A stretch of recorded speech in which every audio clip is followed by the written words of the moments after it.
안녕하세요 여러분, 앵균입니다. 오늘은 카페 장비 꿀팁 시간인데요. 핫워터 디스펜서 수동 레버 달린 온수를 많이 쓰다 보면 이 온수 탭이 너무 많이 쓰다 보니까 플라스틱이라서 부러지는 경우거나 아니면 물이 계속 똑똑똑 떨어지는 경우가 굉장히 많으세요.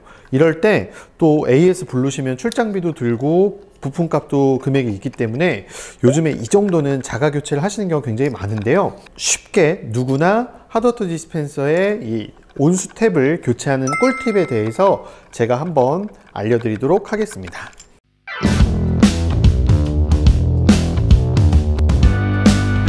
제가 진성 제품을 준비를 했고요. 처음에는 전원을 꺼주시는 거예요. 그리고 수도 뒤에 보통 핫워터 디스펜서나 제품 뒤에 이렇게 수도 밸브가 있는데 밸브를 꼭 잠가 주시고, 혹시라도 이런 밸브가 없다라고 하면 온수기에 들어오는 수도를 꼭 잠가 주세요.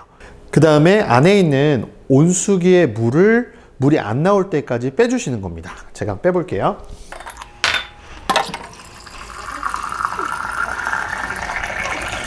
화상 입으실 수도 있기 때문에 항상 이 작업을 하실 때는 장갑을 껴주시는 게 좋아요.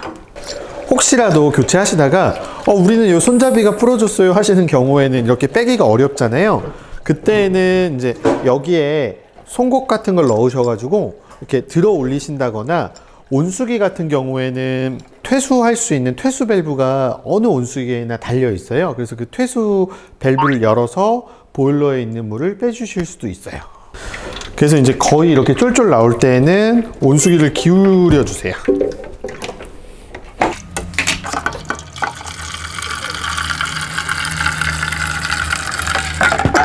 완전히 열어도 물이 안 나오는 상태를 만들어 주신 상태에서 일단 몽키 스패너를 준비해 주시는데, 만약에 손잡이가 부러졌다라고 하시면 이 온수 탭의 캡만 별도로 교체가 가능한데요. 캡을 교체하시는 거는 이렇게 손으로 풀어주시면 됩니다. 풀어서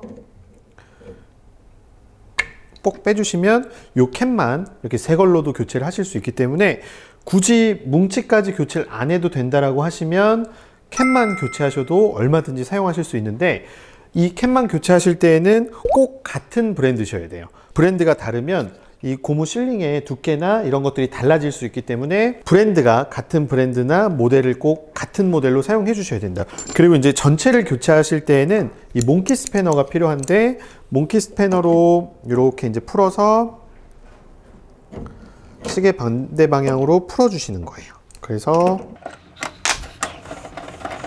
이렇게 풀어 주신 다음에 이제 새로운 온수 탭을 장착해서 달아 주시면 됩니다. 생각보다 그렇게 어렵진 않으신데, 요 이제 조이실 때 혹시라도 제품에 기스가 가지 않게 좀 주의해 주셔야 되고, 그 다음에 이제 마지막에 조이실 때는 한 손으로는 요거를 잡아 주시고, 그 다음에 이렇게 돌려주시면서 위치를 잡아 주시는 거예요. 이렇게 센터로 맞게요.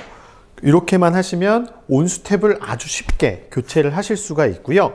이제 온수 탭을 교체하시다 보면 이제 온수기에서 하얀색 가루가 나온다는 분들이 굉장히 많으신데, 하얀색 가루는 보통 표출구 이제 입구에서 이제 물이 증발되면서 이제 석회가루가 섞여 나오는 경우가 굉장히 많은데, 제 그 영상 링크를 좀 확인하시면 요 스케일을 제거하는 방법에 대해서도 저희가 영상을 만들어 놨으니까요. 궁금하시면 영상을 꼭 참조해 주시면 좋을 것 같습니다. 이렇게 해서 오늘 정수 레버와 탭을 교체하는 꿀팁에 대해서 제가 설명을 드렸는데요. 경기가 어렵잖아요. 그쵸? 그래서 이런 거 좀 아끼시면 별거 아니지만 출장비도 아끼고 좀 합리적으로 좀 사용하실 수 있기 때문에, 혹시라도 관련해서 더 궁금하신 게 있으시면 언제든지 댓글 남겨주시면 자세히 안내해 드리도록 하겠습니다. 지금까지 앵균이었습니다. 여러분 감사합니다.